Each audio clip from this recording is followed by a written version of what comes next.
അഭിഭാഷകൻ പരസ്യമായി മാധ്യമങ്ങളുടെ മുൻപിൽ ഇത്തരം കാര്യങ്ങളിൽ കൊള്ളയെ ന്യായീകരിച്ചുകൊണ്ടുള്ള ആ കമ്പനിയുടെ വാദമുഖങ്ങൾ നിരത്തിയിട്ടുള്ള ആൾ കൂടിയാണ്. കോടതിക്കകത്ത് വാദിച്ചു എന്ന് മാത്രമല്ല, മാധ്യമങ്ങളുടെ മുൻപിൽ വരെ വിശദീകരിച്ച ഒരു അഭിഭാഷകനെയാണ് ഇപ്പോൾ ഗവൺമെൻറ് ദേവസ്വത്തിൻ്റെ സ്പെഷ്യൽ പ്ലീഡറായിട്ട് വയ്ക്കുന്നത്. അല്ല, വിവാദം മാത്രം, ഇത് വളരെ ആസൂത്രിതമായൊരു നീക്കമാണ്. ഒരു രാജി കൊണ്ട് അവസാനിക്കാൻ പോകുന്നൊരു പ്രശ്നമായിട്ട് കാണേണ്ടതില്ല. യഥാർത്ഥത്തിൽ രാജി എന്ന് പറയുമ്പോൾ തന്നെ ഒന്നുകൂടി പരിശോധിക്കേണ്ടതുണ്ട്. ചാർജ് എടുത്തിട്ടില്ലെങ്കിൽ പിന്നെ ഓർഡർ റദ്ദാക്കിയാൽ മതിയായിരുന്നു, ഉത്തരവ് റദ്ദാക്കി കഴിഞ്ഞാൽ മതിയായിരുന്നു. പക്ഷേ ചാർജ് എടുത്തത് കൊണ്ടാണ് രാജിവെക്കേണ്ടി വന്നതെന്നാണ് ഞാൻ മനസ്സിലാക്കുന്നത് ഈ സാധാരണഗതിയിൽ, മറ്റ് ഡീറ്റെയിൽസിലേക്ക് നോക്കിക്കൊണ്ടല്ല.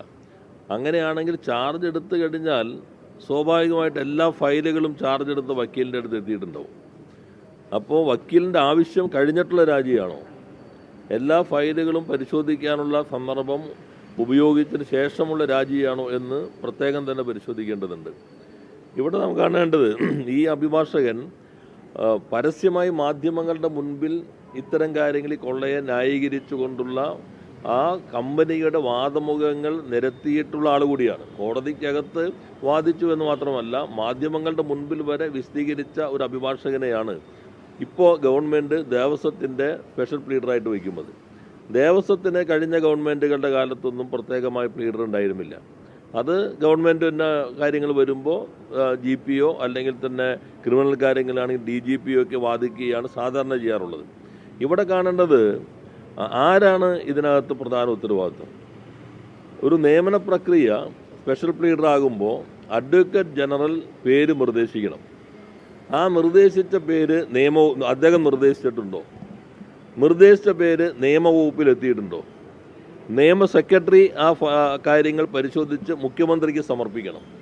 അങ്ങനെ നിയമമന്ത്രിക്ക് സമർപ്പിക്കണം. നിയമമന്ത്രിക്ക് സമർപ്പിച്ചു കഴിഞ്ഞാൽ ആ ഫയലിൽ നിന്ന് ഇന്ന ആളുകളെ നിയമിക്കാനുള്ള ശുപാർശയോടുകൂടി മന്ത്രിസഭയുടെ അംഗീകാരത്തിന് നൽകാൻ മുഖ്യമന്ത്രിക്ക് നൽകണം. ഇത് രണ്ടൊരാൾ തന്നെയാണ്.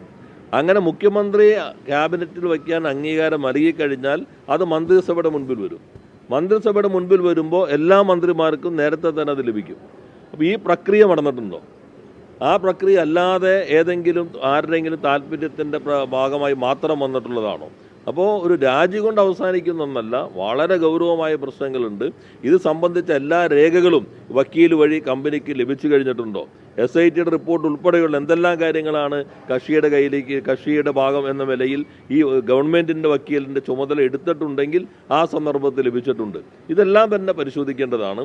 ഈ ഗവൺമെൻറ് ഇപ്പോൾ അധികാരത്തിൽ വന്ന അധിക ദിവസമായിട്ടില്ല, അപ്പോഴേക്കും ഒരാൾ ബന്ധു നിയമനത്തിൻ്റെ പേരിൽ രാജിവെച്ചു. PSC നിയമനങ്ങളുടെ തീരുമാനമെടുത്തു, അത് റദ്ദാക്കേണ്ടി വന്നു. അപ്പോൾ തെറ്റായൊരു പാതയിലൂടെ ഗവൺമെൻറ് പോകുന്നു. അതേപോലെ തന്നെ വളരെ ഗൗരവമായ പ്രശ്നങ്ങൾ ആരോഗ്യരംഗവുമായി ബന്ധപ്പെട്ട് വന്നിട്ടുള്ള കാര്യങ്ങൾ നിങ്ങൾ കാണുന്നുണ്ട്. അതിലേക്കൊന്നും ഞാൻ പോകുന്നില്ല. ഇത് അതീവ ഗൗരവമായ പ്രശ്നമാണ്. ഈ ഭാഗങ്ങളെല്ലാം തന്നെ വളരെ വിശദമായി തന്നെ പരിശോധിക്കപ്പെടേണ്ടതുണ്ട്. അങ്ങേയറ്റം ആസൂത്രിതമായ ഗൂഢാലോചന ഈ കേസ് അട്ടിമറിക്കാൻ വേണ്ടി നടന്നിട്ടുണ്ട്. അതിൻ്റെ ഭാഗമായിട്ടാണ് രാജി. അപ്പോൾ രാജിയിലേക്ക് എത്തിയത് ഇതെല്ലാം കയ്യിൽ കിട്ടിയതിന് ശേഷമാണോ എന്നുകൂടി പരിശോധന നടത്തേണ്ടത്. മുഖ്യമന്ത്രി തന്നെയാണ് നിയമവകുപ്പ് കൈകാര്യം ചെയ്തത്. ഇപ്പോൾ മുഖ്യമന്ത്രിന് രാജിവെക്കാൻ നിർദ്ദേശം നൽകുകയും ചെയ്തു. അപ്പോൾ ഈ പറയുന്ന ഇത്തരം പറഞ്ഞിട്ടുള്ള സംശയങ്ങൾ കൂടുതൽ വെളിപ്പെടുകയും അതിന് സാധുതരണം വ്യക്തത കൂടി വരുത്തേണ്ടതല്ല. അല്ല, നിയമമന്ത്രി അല്ലല്ലോ നിയമിക്കുന്നത്. ഞാൻ പറഞ്ഞത് അനുസരിച്ച് നമ്മുടെ നടപടിക്രമം അനുസരിച്ച് അഡ്വക്കേറ്റ് ജനറൽ ശുപാർശ ചെയ്യും. അഡ്വക്കേറ്റ് ജനറൽ ശുപാർശ ചെയ്യുമ്പോൾ നിയമവകുപ്പിലെത്തും. നിയമ സെക്രട്ടറി കണ്ടിട്ട് നിയമമന്ത്രിക്ക് കൊടുക്കും. ആ നിയമമന്ത്രി മുഖ്യമന്ത്രി തന്നെയാണ്. ആ നിയമമന്ത്രി മുഖ്യമന്ത്രിക്ക് നൽകും, അദ്ദേഹത്തിന് നൽകുകയാണ്. ഇത് മന്ത്രിസഭയുടെ മുമ്പിൽ സമർപ്പിക്കാമോ? അപ്പോൾ മുഖ്യമന്ത്രിയാണ് മന്ത്രിസഭയുടെ മുൻപിൽ സമർപ്പിക്കാൻ നൽകുന്നത്. തീരുമാനമെടുക്കുന്നത് മന്ത്രിസഭയാണ്. അപ്പോൾ ഇത് ആസൂത്രിതമായ ഒരു ഗൂഢാലോചനയാണ് ഇതിനകത്ത് ഉണ്ടായിട്ടുള്ളത്. എന്തെല്ലാം കാര്യങ്ങൾ ഇപ്പോൾ തന്നെ വക്കീലിൻ്റെ കയ്യിൽ എത്തിയിട്ടുണ്ട്, കേസ് അട്ടിമറിക്കാനുള്ള ശ്രമങ്ങൾ നടന്നിട്ടുണ്ട് എന്നതിനെ സംബന്ധിച്ച് അതീവ ഗൗരവമായ ഒരു പരിശോധന ആവശ്യമാണ്. അത് ഞാൻ ഇപ്പോൾ രാജിവെക്കുന്നു. ഞാൻ എൻ്റെ മറ്റു കാര്യം, സാധാരണഗതി രാജിവെക്കണമെങ്കിൽ ചാർജ് എടുത്തതിന് ശേഷമാണ്. ചാർജ് എടുത്തിട്ടില്ലെങ്കിൽ ഗവൺമെൻറ്റിന് ഒറ്റയടിക്ക് ഉത്തരവ് റദ്ദാക്കാം. പ്രത്യേകം ഇദ്ദേഹത്തിൻ്റെ രാജി ആവശ്യപ്പെടേണ്ട കാര്യമില്ല. ഉത്തരവ് റദ്ദാക്കിക്കൊണ്ട് തന്നെ ഗവൺമെൻറ്റിന് ആ തീരുമാനം എടുക്കാവുന്നതാണ്. അപ്പോൾ ആവശ്യത്തിന് സമയം നൽകി എല്ലാ കാര്യങ്ങളും പ്രതിക്ക് സഹായകരമാകുന്ന രൂപത്തിൽ മാറ്റാൻ അട്ടിമറി നീക്കം നടത്തിയതിന് ശേഷമുള്ള ഇത് കേരളം വളരെ ഗൗരവമായി തന്നെ കാണേണ്ട പ്രശ്നമാണ്.